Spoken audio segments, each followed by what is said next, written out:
Hello, in this presentation I will be looking at ghosts and supernatural phenomena and their importance to the Gothic genre. I will also be discussing how different supernatural phenomena are used and why they are important to understand. I will be arguing that it is important to study ghosts in the Gothic because they represent social anxieties and reflect moral ideas from the time period, which means that we can have more of an understanding about the context of the period. So much of Gothic is about fear, and by examining this, the supernatural, we can have a better insight into what those fears are. This quote from Fred Botting's Limits of Horror Technology Bodies Gothic describes the representation of the transitional states of human beings.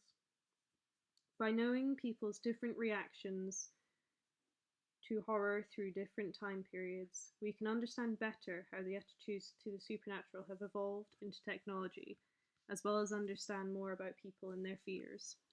And this is important in studying Gothic, as so much of it is about fears and anxieties of society. In the Enlightenment period of the 1700s, things such as ghosts and superstitious beliefs were seen as naive and foolish. This quote, also from Fred Botting, explains this. The Enlightenment did away with ghosts and supernatural beings.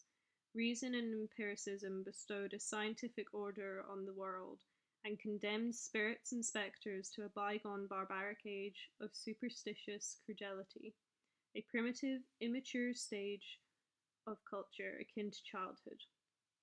Curiously, however, ghosts and spectres kept on returning in Gothic romances, popular dramas, and spectral entertainments.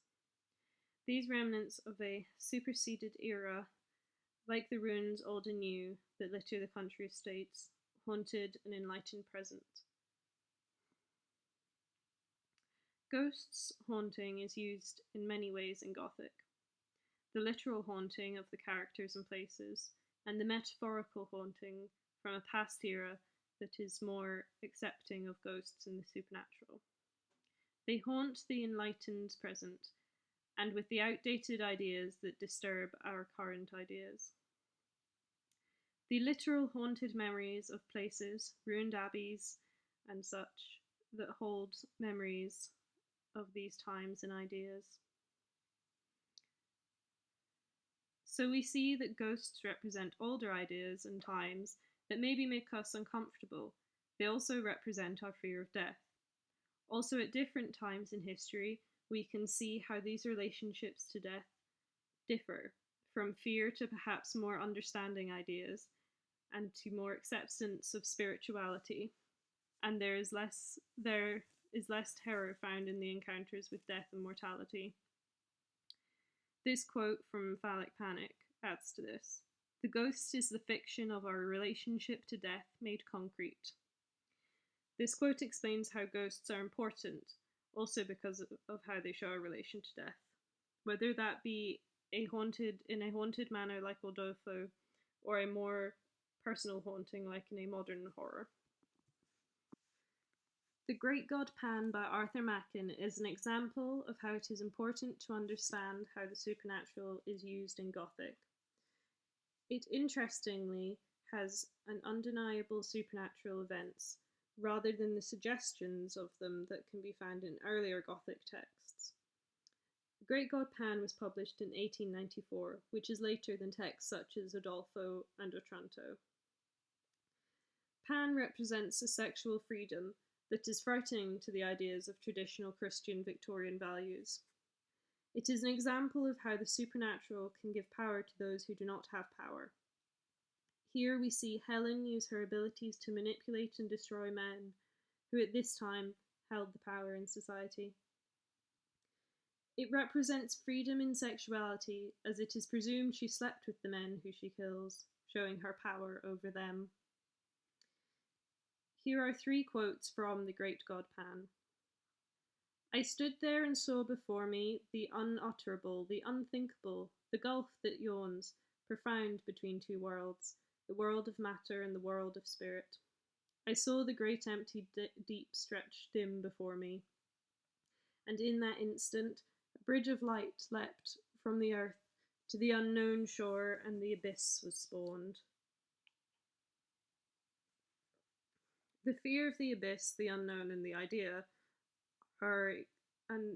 of not knowing go against a Christian idea of an afterlife and something that can be relied on. This is the second quote. All these are but dreams and shadows, the shadows that hide the real world from our eyes. This quote shows how the supernatural has allowed the narrator to be awakened to something more that may not have been available knowledge at the time. This is the third quote. Though horror and revolting nausea rose up within me, and an odour of corruption choked my breath, I remained firm. I was then privileged or accused, I dare not say which, to see that which was on the bed, lying there, black like ink, transformed before my eyes. This quote is a good example of the deep horror of seeing something we do not understand. This is the fear of the supernatural and fear of the unknown that is so important in understanding the Gothic. The photo in the background of this slide is The Triumph of Pan by Nicholas Poussin. It depicts the debauchery that was feared by traditional Victorian values.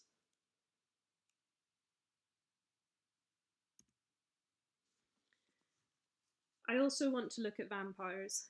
They are another very popular supernatural creature that can be found in a lot of Gothic texts.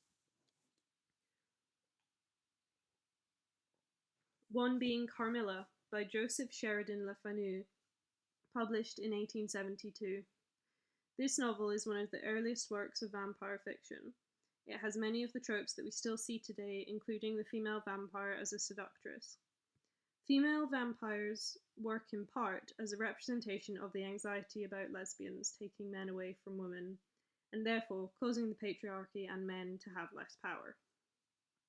This quote from The Monstrous Feminine, although about horror films, is relevant.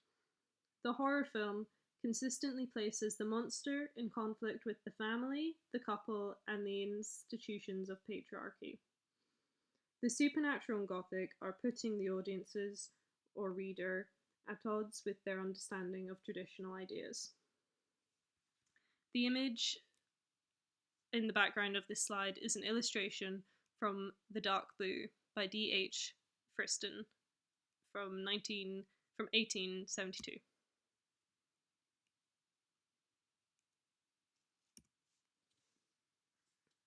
The great god Pan also shows, in the Victorian era, the emergence of science was tangled up in the re-emergence of spirituality.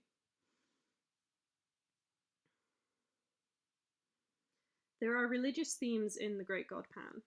Pan and Helen have been compared to the devil and the Antichrist. There is also Latin script in the novel, which translate to, and the devil was made incarnate and was made man.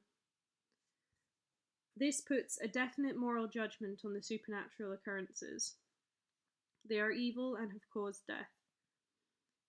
Science has caused these deaths ultimately due to the experiment that was into something supernatural that should have been left alone.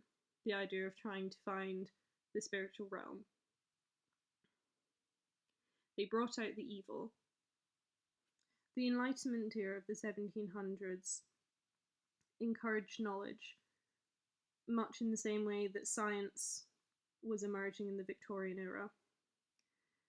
This quote from Fred Botting's book Gothic describes how Gothic fiction is a combination of occult and scientific knowledge. To conclude, I would like to reiterate why it is important to study ghosts and supernatural phenomena in the Gothic genre. The Gothic genre is all about representing different cultures and time periods' relations to death and the unknown. And by looking at supernatural beings in these texts, we can have a better understanding of the context of the time, which is helpful in our reading of the texts. We can understand where fear may be coming from, and then empathize better with those texts, thus gaining more from our readings of them. I would like to close with this quote from Judith Wilt from the book Haunted Images, Deadness, and Impossible Mourning. Ghosts offer a challenge to established law.